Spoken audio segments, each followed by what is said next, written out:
Hi, everyone. Thanks for joining us both in person and on Zoom. Glad you could make it this lovely Thursday evening for the final of our deeper dive talks today.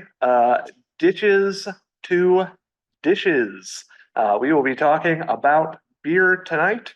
And I've got one of my favorite Erie Canal themed beers, or at least beer brands, Big Ditch Brewing out of Buffalo. Great friends of ours. We thank them tremendously for their help in restoring our little free library after it was vandalized about a month ago. Did a great job with that. And for partnering with us on a number of other things as well. And thank you again for joining us. If you are unfamiliar with Deeper Dives, we do these monthly, diving deeply into the history of the canal. We usually bring in canal experts. Today, you're stuck with me. But yeah, you can sign up for an annual pass for Deeper Dives, which makes signing up easy as pie.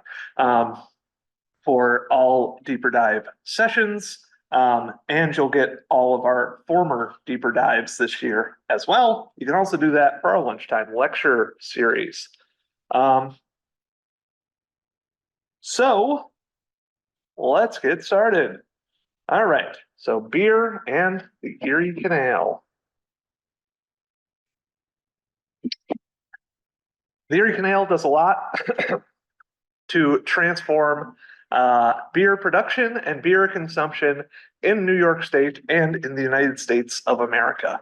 Though our story is going to be very New York heavy in its focus today. And to understand how the Erie Canal transforms this industry, we've got to look at it prior to there being a canal. So we see here a map from our collection of New York State prior to the canal, made by Simeon DeWitt in the early 1800s.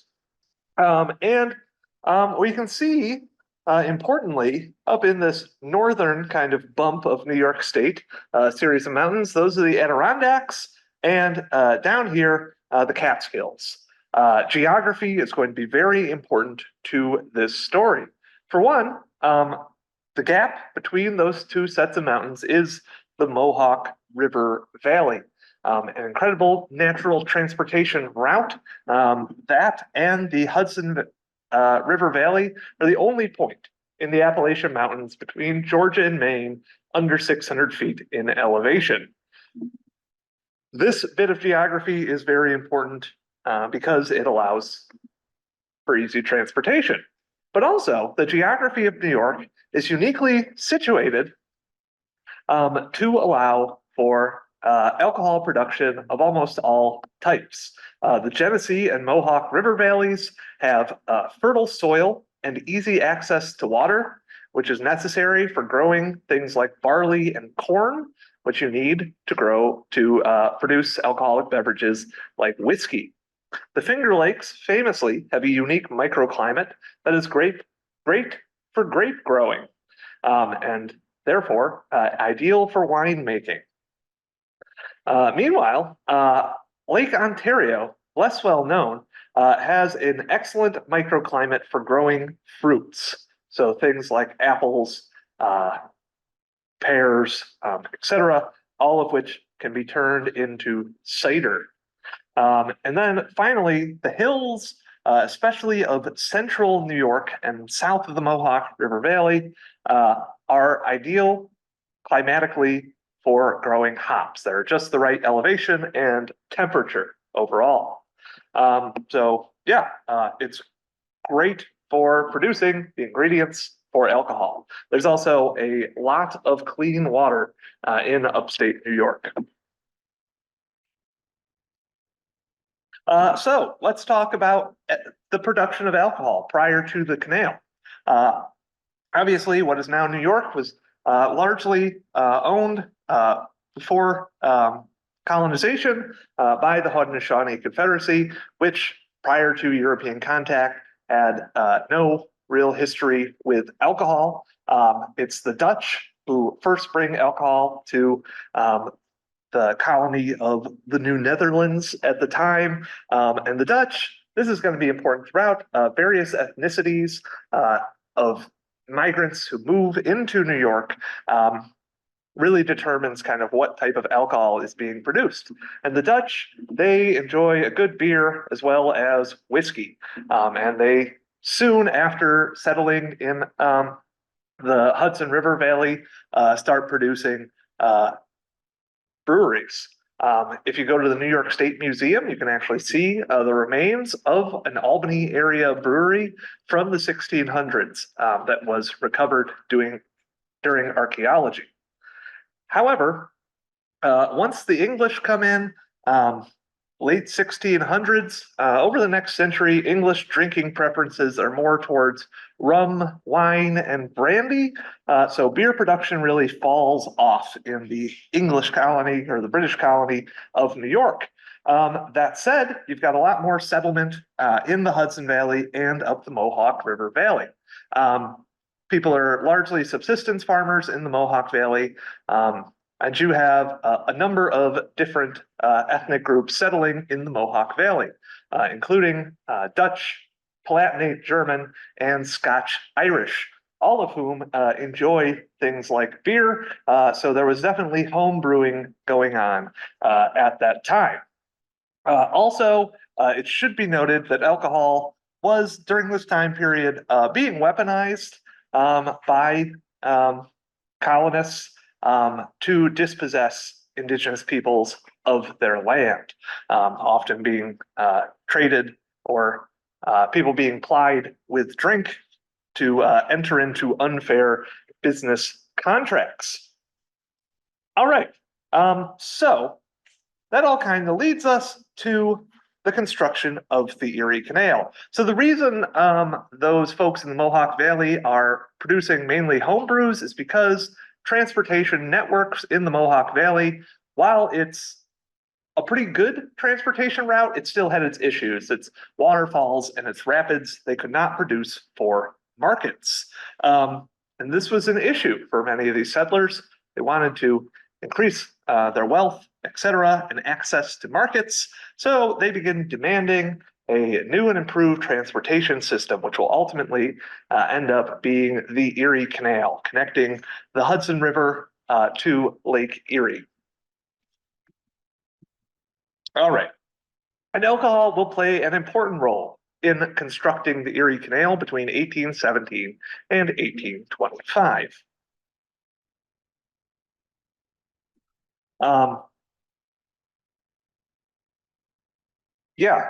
Importantly, it plays a role with the workforce. So this being the frontiers, cash was not readily on hand for canal contractors. So instead, they would pay workers in room and board. So place to sleep, food to eat, and also importantly, whiskey to drink. The average canal worker was paid between 10 and 15 ounces of whiskey a day, according to labor historian Peter Way. In fact, alcohol was so important that most work crews had their own position, whose job was to distribute the daily dole of whiskey. This was generally a young boy who was called a jigger boss. He would bring around the jigger of whiskey to folks. As you can imagine, this made canal work fairly dangerous. That's a lot of alcohol to be consuming. As you can see here in this image, this shows the construction of the deep cut in Lockport, where a man-made canyon had to be blasted through the Niagara Escarpment. That much alcohol and explosives don't go together super well, right? So makes the job dangerous. Also, it's been speculated that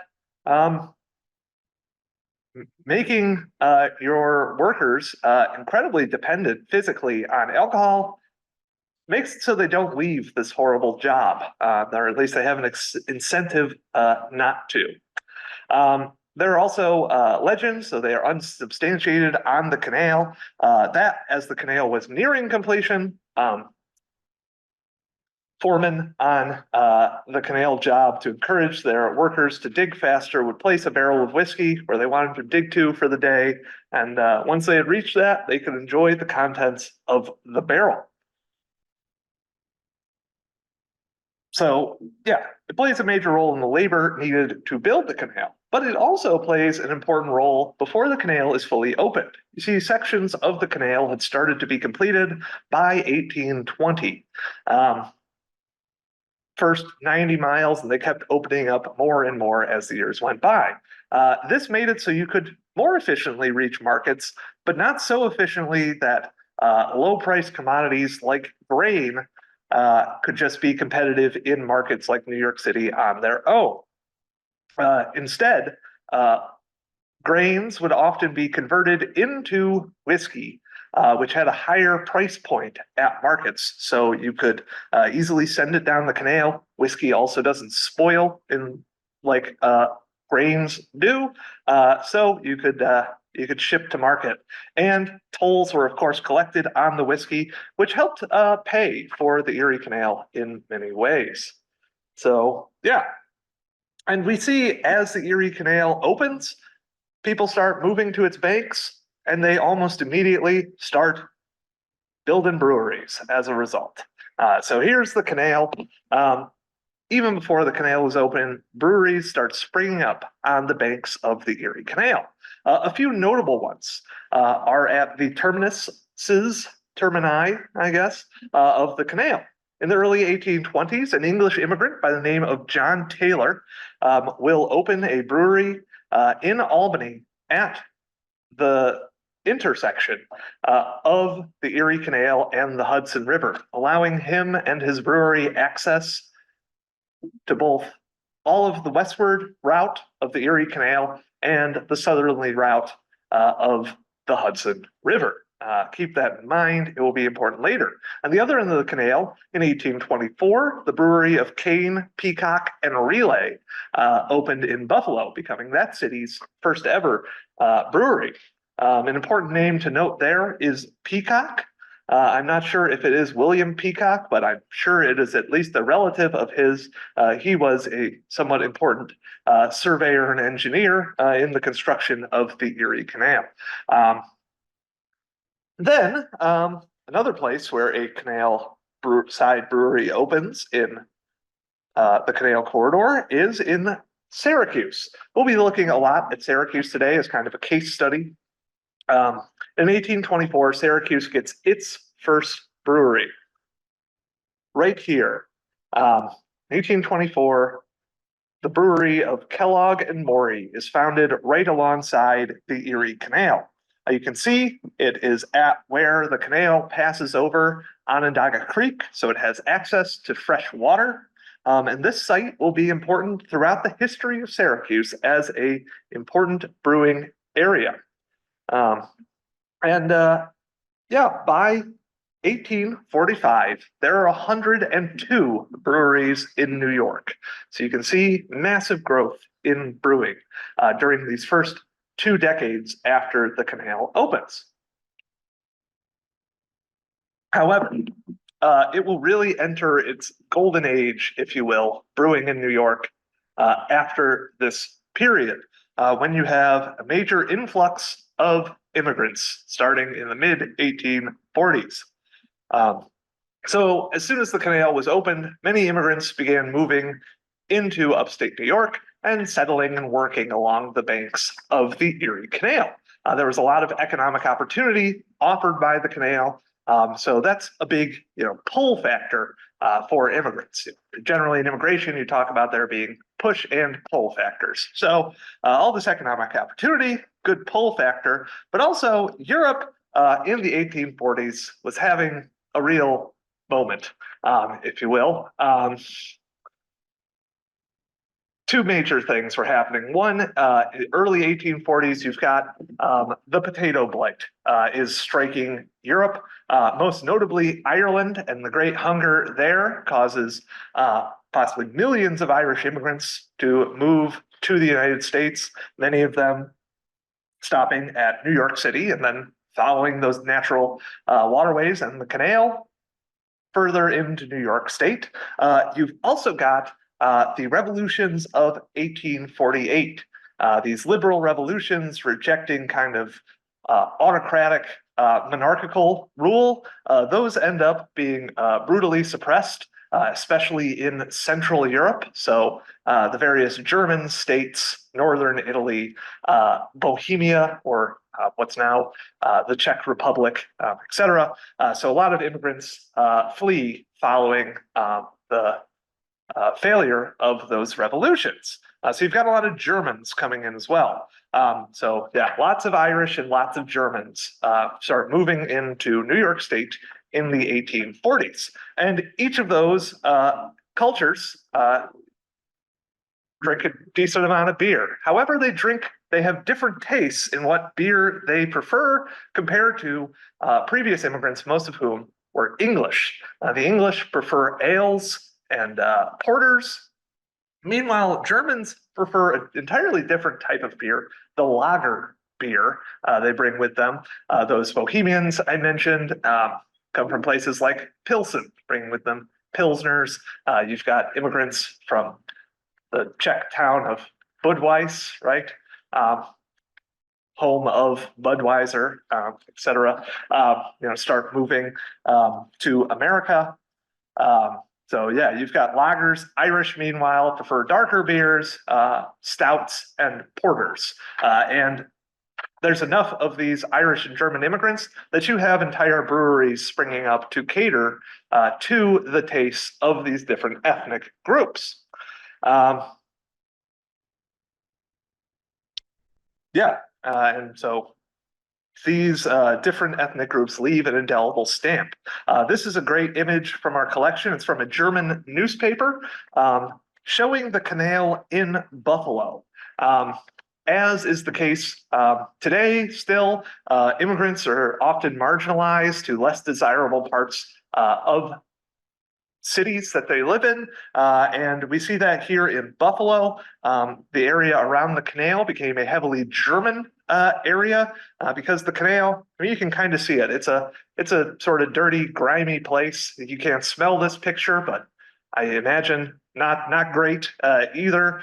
So yeah, that's where Germans often end up living, at least in Buffalo, etc. And these various ethnic enclaves form throughout different cities, and they each have their own brewery often.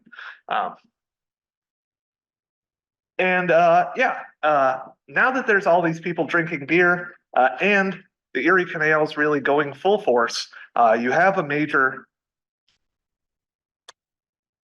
not revolution, but transformation in what happens in New York with the beer industry. Beer really booms. Between 1840 and 1900, New York State will grow more hops and brew more beer than any other state in the country during that time period. Pictured here is another image in our collection of a hops harvest in what's most likely southern Madison County. And the counties of Oneida, Madison, Otsego, and Onondaga counties would at their height produce 80% of all of America's hops. The biggest year was 1880, when 21 million pounds of hops were made.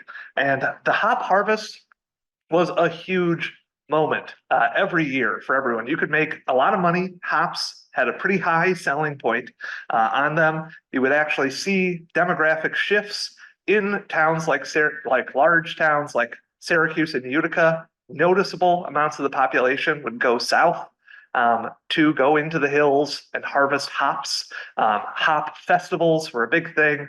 They were kind of the social event of the year. Kind of like a fair, if you will. You'd have your hop kings and queens would be nominated. There'd be hop dances. This is where you're going to meet your future spouse or something, is at the old hops harvest. And you can still see that to this day. Madison County, where I'm from, still has its hop festival. A hop king and queen are still named annually, etc. Hops are huge, and those hops they're not traveling that far. They're going down those hills to the various breweries alongside the canal. Brewing would peak in New York in 1876 with 393 breweries in the state. So you'll recall about 30 years before that, there had been 102 breweries. So we've got like 400% growth right there, right? I'll highlight a couple of those breweries. So Buffalo alone in 1870 would have 41 breweries in that city by itself. The biggest of the breweries during this time period is the one pictured here. That's the brewery we talked about in Albany. This is John Taylor and Sons, that English immigrant who built that brewery at the intersection of the canal and the Hudson River. He had one of the biggest breweries in the country, thanks to that fortuitous placement. At its height, John Taylor and Sons produced over 200,000 barrels of beer annually. Their flagship beer, remember, he's an English immigrant, so they're making ales primarily, is Albany Ale, which is famous throughout the country. Due to technological innovations like steamboats and the railroad, his brewery is able to be, his beer is shipped all over the country. The Albany Ale Project out in Albany has traced newspaper ads for Albany Ale as far south as Charleston, South Carolina, and as far west as Chicago. So it's very well distributed thanks to its ideal location. And as you can see, it is huge and right at the nexus of a bunch of maritime trade. Another important brewery is right here in Syracuse, founded in 1852 by another English immigrant, John Greenway. Again, this brewery focuses largely on those English beers, so ales and porters. And this is in the exact same location as that first brewery from 1824. For those of you who are familiar with Syracuse, right across the street from the Niagara Mohawk building, right on Erie Boulevard. And you can see how huge this building is. It's a city block long, 7 stories tall, and it could produce about 100,000 barrels of beer each year. So half the production of John Taylor and Sons, but it is still huge. So those are those English breweries we're talking about. And interestingly, you can't see it here because this is an image from a trade publication. You can see right here in the corner, it butting up to the canal, the little canal boats right there. I was saying, this is from a trade publication, so they did not show that directly across the canal was actually another brewery. So here we've got pictures of 2 of those English breweries. The placement of these 2 breweries in Syracuse really illustrate kind of the ethnic divides within the city and these ethnic neighborhoods as well, because Greenways is on the south side of the canal, right? The north side of Syracuse is where immigrants have, for almost as long as Syracuse has been a city, primarily lived. So the German neighborhood is on the north side, and right across the Erie Canal was the Germania Brewing Company on the north side of the canal.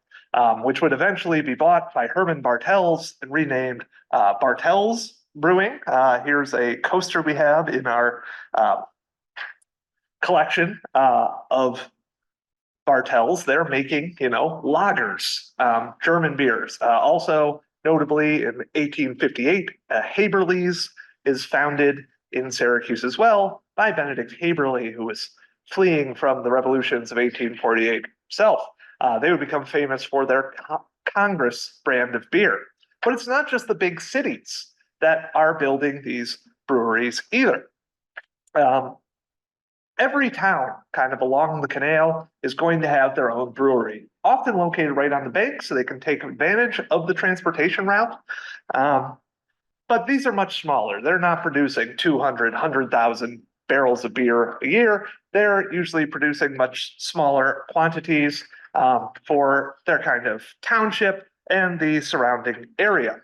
An excellent example of this is in Canajoharie, when German immigrant Louis Bierbauer great name to found a brewery with, in 1860 founds the Bierbauer Brewery in Canajoharie. This wasn't a huge brewery or anything. It just served the Mohawk River for the most part. However, it would have a major impact on New York State's brewing history because in 1879, Louis Bierbauer would see a young German immigrant and hire him to work in his brewery, teach him some things. A young man by the name of Francis Xavier Matt, who would in 1888 move on to the big city of Utica, where he founded the West End Brewing Company, which we will come back in this story later if you've ever heard of FX Matt. Quick digression. This is one of my favorite boats, and it also shows how important the canal was to these breweries. This is John Greenway's canal yacht, the Annie Laurie, an early steamboat on the canal. It was kind of their Budweiser Clydesdales, if you will. It was this exquisite, finely made boat. It had a very distinctive horn that would blow when it came into town. It had a big gilded eagle on it, not pictured here, but supposedly it did. And it could carry 120 barrels of beer in its hold, which could be used for shipping beer down the canal or, helping promote the beer in different communities. They'd put the who's who of New York society on the boat. They'd go on these big cruises all along New York. They often went up to the Thousand Islands on this boat as well. But the Annie Laurie was also a working boat. We have newspaper descriptions of the boat pulling barges or tugging barges of barley from Oswego down to the brewery in Syracuse. So yeah, that's the Annie Laurie, just a fun canal boat that relates to beer. But of course, people were also drinking this beer, right? Don't mind if I do. Thank you. So canalers often earned a reputation. This is a time period in American history where people are drinking tremendous amounts of alcohol in general, far more than we drink today on average. But canalers earn a particularly notorious reputation for hard drinking. One 1835 report noted that there were 1,500 different locations that served alcohol alongside the canal. That works out to about one bar per quarter of a mile. So a lot of ways to find some booze on the canal. However, of course, there's not actually a bar every quarter of a mile. They would often concentrate at locks. So another innovation of the canal to American life is the traffic jam. It could take hours to pass through a lock. So a lot of canalers would spend their time at a nearby bar. Oftentimes, lock tenders would get in on the action at the bar. We have some accounts in our collection, especially from the later days of the canal when it wasn't as busy, of various schemes being hatched between lock tenders and bartenders to force people to buy drinks in order to pass through the lock, etc.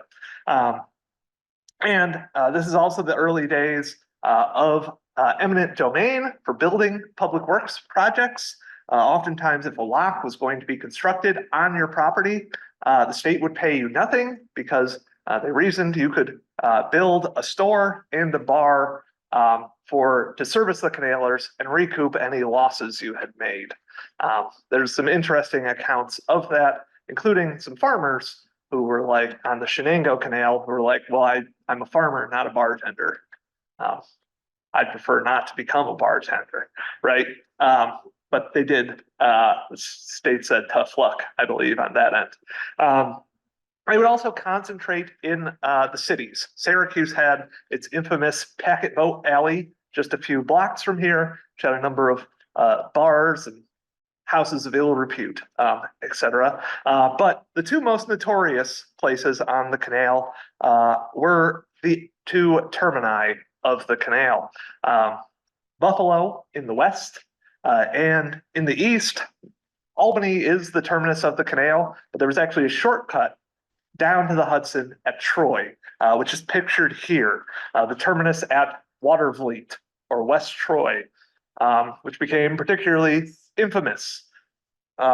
Respectively, Watervliet and Buffalo became known as the Barbary Coast of the East and the West because of the barbarity at the two. And the reason for that is because at the end of a voyage on a canal boat, that's when you get paid. So usually you're doing a straight shot across the canal. So your trip often ends at Buffalo or Watervliet, and sailors throughout history are very consistent in what they do when they have shore leave and money in their pockets.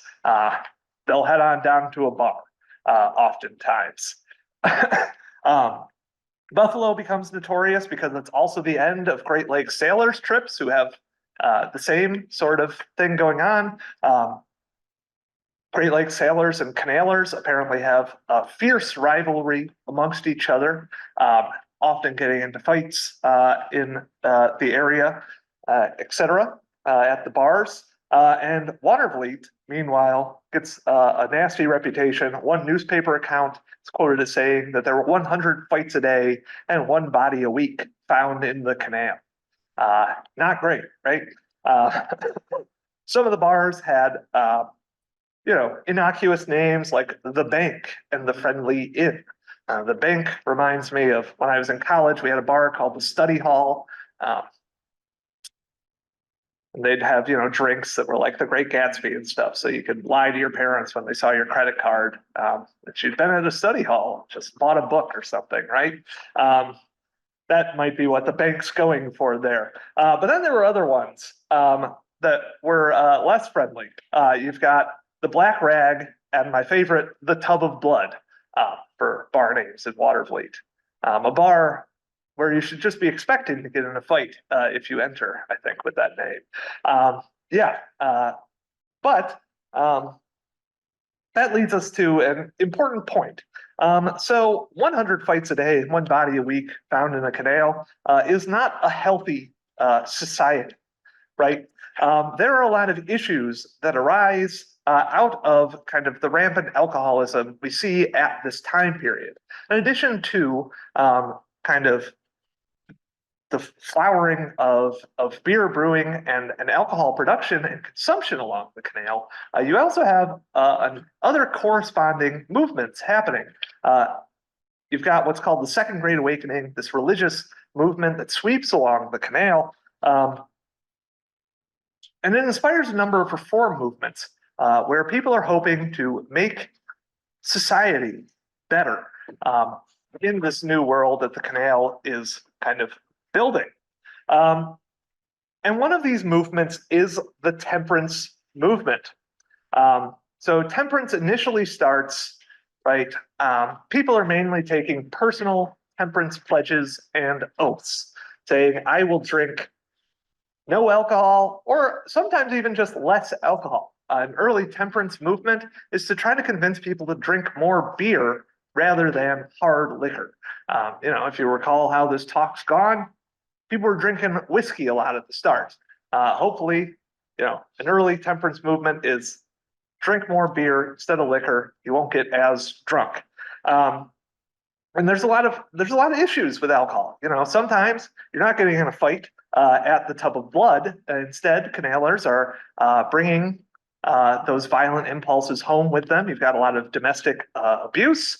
Similarly, this is an era where women have few rights or opportunities for earning wages. So oftentimes men are primary wage earners in households, right? So if they're getting drunk and getting injured on the job, this is not an era of workman's comp. Similarly, if they're blowing all the family's money at the bar, what's happening to the wife and kids at home, etc. As a result, women's rights and the temperance reform movement both end up closely intertwined.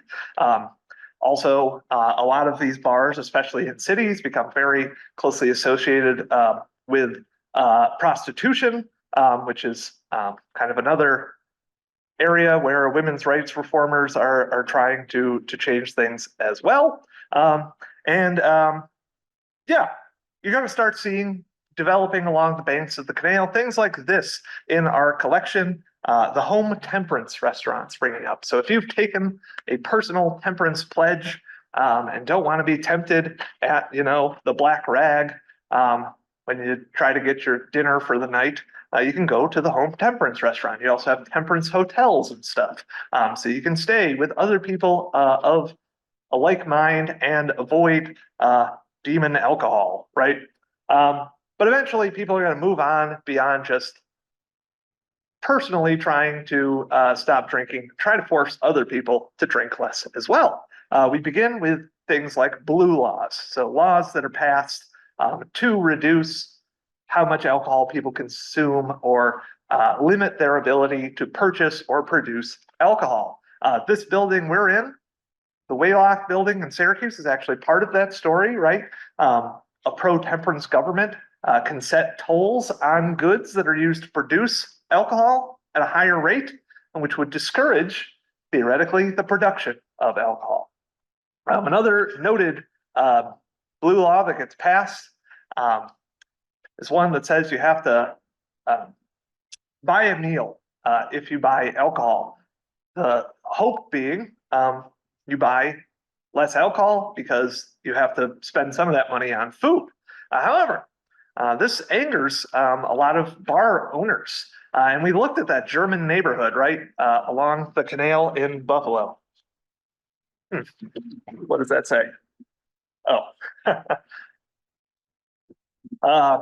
So we saw that German canal side neighborhood in Buffalo. It has a lot of taverns in it, as we've been discussing.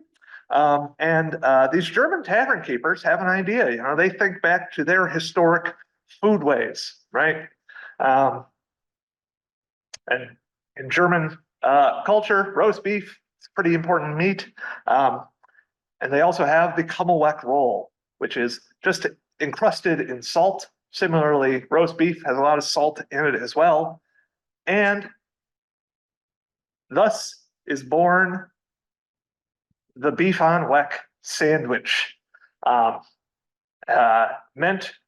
this is the tavern keepers getting back at these temperance advocates by making a sandwich that will make you drink more beer if you have to buy it, rather than less beer. And it's still a staple of Western New York to this day. That's another staple of Western New York, Big Ditch Brewing. Anywho, yeah. However, the temperance movement grows, like I said, especially after the Civil War. Temperance and the women's rights movement become more and more closely intertwined. You've got things like the Women's Christian Temperance Union pushing for both a temperance amendment as well as a women's suffrage amendment. And you can see how closely linked these two movements are in 1919, when both the 18th Amendment prohibiting the production and sale of alcohol, and the 19th Amendment, giving women the right to vote nationally, are passed by the same Congress. Also important in 1919, the brand new barge canal has just opened up in 1918. Very conveniently, for Americans who have been deprived of their alcohol by the 18th Amendment, the barge canal heads right to Canada, essentially, has outlets right there where alcohol is still good and legal. So the barge canal is believed to have become a somewhat major route for bootleggers. Our archivist here at the museum, she has a family camp on the Oswego River.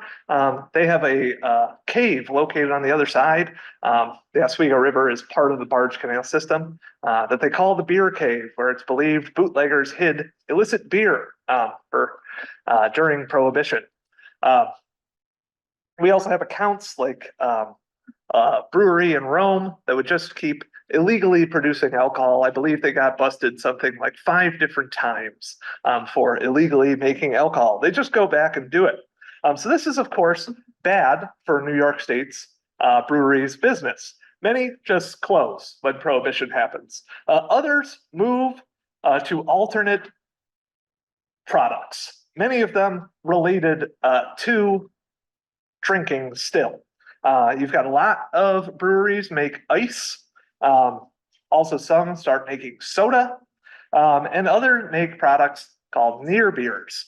In some cases, these are like non-alcoholic beers, but then also you've got others who make little packages that have all the ingredients you need to make beer, and then a big label on them that says like, do not follow these like 4 steps or else you will produce highly illegal alcohol. We know that they're, easy to do at home, but don't do it, right? That's kind of the message on that.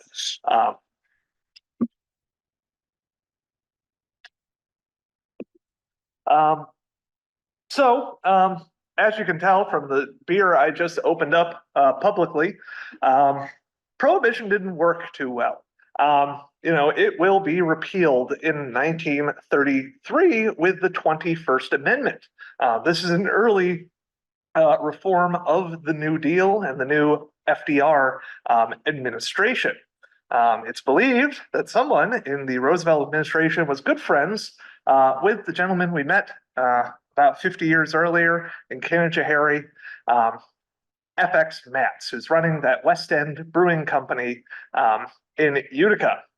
They had moved over to produce a number of different alternatives, including a club soda named after its town of origin, Utica Club. FX Matz had apparently gotten word that prohibition was going to be repealed. So legally or illegally, who knows? Who can say? Some of that Utica Club started getting changed to become beer. And thus, Utica Club becomes the first beer served after prohibition, as their cans still proudly say. And a number of breweries would survive prohibition. Here in Syracuse, 5 different breweries would make it through. Greenways, Haberleys, Zetz, Bartels, and Moore and Quinn would all make it through prohibition. With Zetz closing first, followed by Bartels, then Moore and Quinn. Greenway would make it to 1953, and finally Haberleys in 1962 would go out of business. But why are these breweries going out of business, right? Prohibition's over. They can sell beer now. What happened? Well, the transportation system that had given these New York State breweries so much kind of advantage in the market had outpaced them by this point post-World War II. You've got a fully interconnected rail system. You're also getting interstate highways in the 1950s. It really behooves you, if you're a brewer, to be located centrally in the country. So places like St. Louis, Milwaukee, Chicago, right? You've also got new technology, things like refrigerated train cars, pasteurization, et cetera, that make it so if you produce a beer in St. Louis, it's going to taste the same in San Francisco as it does in Boston, theoretically, right? And if you've got a big enough brewery, if you're a Anheuser-Busch or a Miller Brewing Company or something, you can ship your beer all over the country, and you're outpacing in terms of production. You're making what John Taylor was doing in a year look like child's play with a modern industrial brewery that can just outcompete these smaller breweries in New York. The breweries that do survive in New York. Another important thing. So you remember there was this huge hop industry in New York. Early 1900s, a hop blight hit central New York hops, destroying the crop for a number of years, which gave the Pacific Northwest, which had recently gotten a rail connection to it, an opportunity to enter the national hops market and just undercut prices, because Washington and Oregon have even better climates for growing hops than upstate New York. In fact, by the mid 1900s, the National Association of Hops Growers will not even list New York as a state that produces hops at one point. However, a few breweries do survive, most notably Matt's Brewing Company or West End Brewing Company out of Utica, and Genesee Brewing in Rochester. So how do they make it? Well, they do it by innovating. Um, Utica Club, they are great at marketing. They have their famous Schultz and Dooley campaign, their two talking beer steins, voiced by Jonathan Winter. They are the only commercial to ever appear in the TV guide. People loved these commercials so much. They wanted to know when they were going to be on TV. So you'd see when their 30 seconds would be. Up here is another one of my favorite Utica Club ads. This is from the late 60s. Utica Club is where it really swings. They kind of pretended to be a swinging 60s nightclub. They even had their own song. With one of those weird subterranean homesick blues-esque titles to it. I can't remember it at the moment, but it's a great song. Huge fan.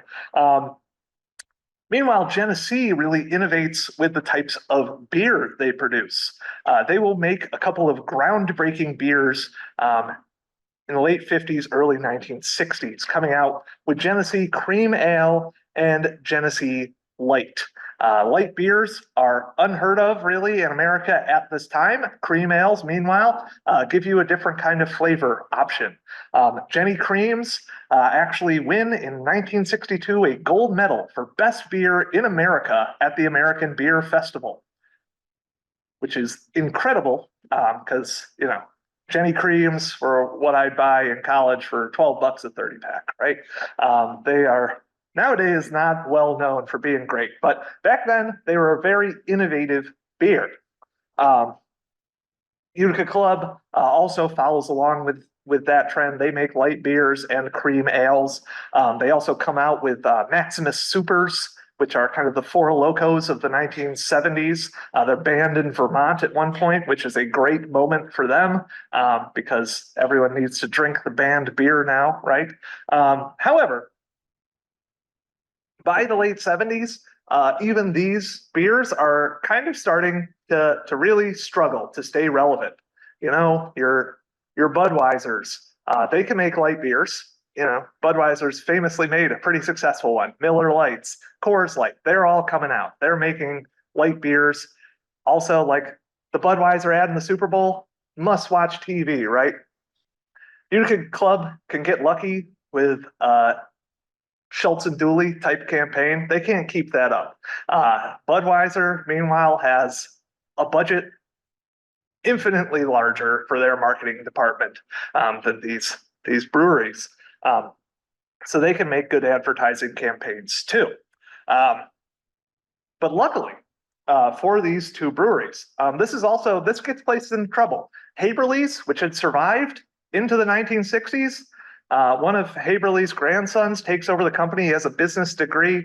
He thinks he sees these trends. He's going to innovate for Haverly's, make Congress one of these household names too, invest millions of dollars into a new ad campaign for Haverly's. It flops, and so too does the brewery. It goes out of business, and Syracuse no longer has a brewery in it. However, by the late 60s, early 70s, we see people starting to question where their beer comes from.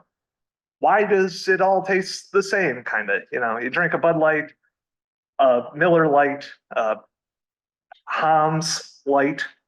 They're all pretty much the same beer. There's some slight differences. None of them taste that great. No offense if you'd love those beers. But some people are like, I want a good beer. There's a famous story about FX Matz. He goes to dinner with, I believe it's Adolphus Coors and one of the Bushes. They each order one of their beers, and FX Matz says, if everyone else is ordering waters, I'll get one too, right? So yeah, that's kind of the quality of beer at this time period in America. And people, again, questioning where their beer comes from, where it's being made, and how it's being made, how it tastes. And people start experimenting first just in their homes, right? Making beers. And late 70s, early 80s, people start making craft beers, higher quality beers, more expensive, but hopefully with a better taste. And for the 100th anniversary of the West End Brewing Company, they will come out with a new line of beer in 1985 with Saranacs. Following, their owner travels to Germany, learns about the beer making process over there, etc. And Saranac is launched at the West End Brewing Company. It becomes immediately very successful. It saves the brewery. They also make very smart moves to start contracting out to other craft breweries, notably Sam Adams. They're the first contractor for Sam Adams. Nowadays, they make tons of Brooklyn ales as well. Yeah, and over time, more and more of these craft breweries start opening up. Syracuse gets its first craft brewery in 1993 when Syracuse Suds Factory opens, 30 years after the last brewery in town closed. It's soon thereafter followed by Middle Ages Brewing Company, as well as Empire Brewing. And this is an era when you can make the theme of your beer whatever you want it. You're in Syracuse, make your beer inspired by knights, whatever. People will buy it. It tastes better than, Jenny Cream ales. But over time, people start demanding, I don't know about demanding, but to distinguish yourself in the craft beer world, you need to connect to people in your communities. And we start seeing breweries in the late 90s start adopting the Erie Canal as kind of one of these themes. And the first canal-themed beer I can find is produced by Relier Brewing Company here in Syracuse. In 1998, they start producing the Towpath line of beers. And eventually, breweries are going to go from just making beers themed after the Erie Canal to entire breweries themed on the Erie Canal. What I'm drinking today, Big Ditch Brewing Company out in Buffalo. There's Lock 32 out in Pittsford. Erie Canal Brewing Company in Canastota. Keelpath Brewing in Frankfurt. All sorts of canal-themed breweries. And eventually, even that's not enough to distinguish yourself. After the passage of the New York State Farm Brewery Act in 2012, I believe it is, brewing explodes, as does alcohol production in general across the state. I believe it was 2019, we hit 1,000 alcohol producing companies in the state. That's all the different types of alcohol you can make. So to distinguish yourself further, brewers, they are an inquisitive lot from what I've found, and they want to make, stuff that gets people through the door. And some of them start finding historic recipes. A great example of this is our friends at Willow Rock Brewing here in Syracuse.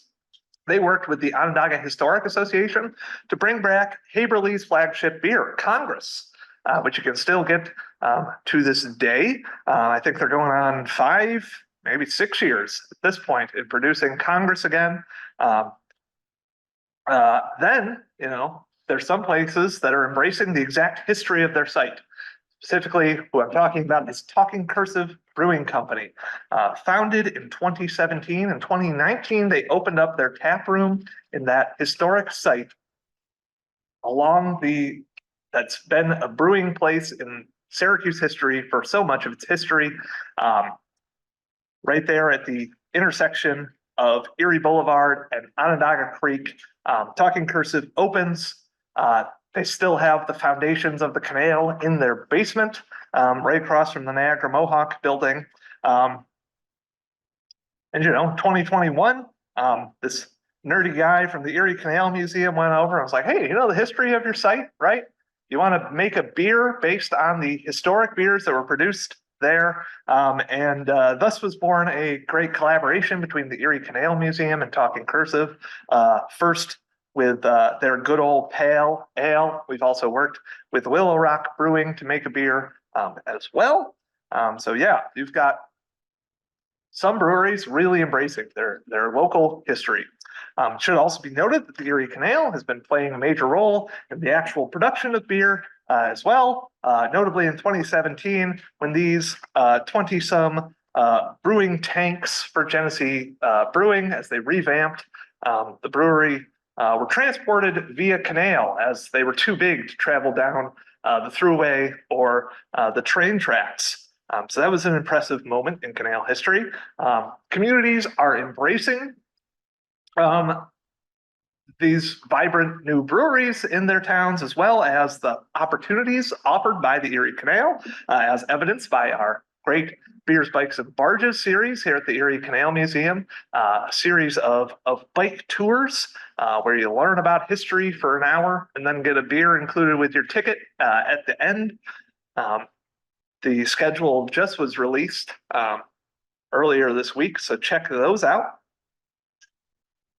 And yeah, that's brewing in New York. Are there any questions? I have a question. Yes. The good old pale ale, was that based on a historic recipe or was it just the cool tie-in for the location? Yeah, so it was good old pale ale based on a historic recipe. We didn't have an exact recipe. However, the brewers, when we worked with them, they did research on what type of beer Greenways would have made. They made it an English style pale ale, which is likely similar to what Greenways would have done. We also made a half and half with them, which was also based on a previous beer that Greenways had made.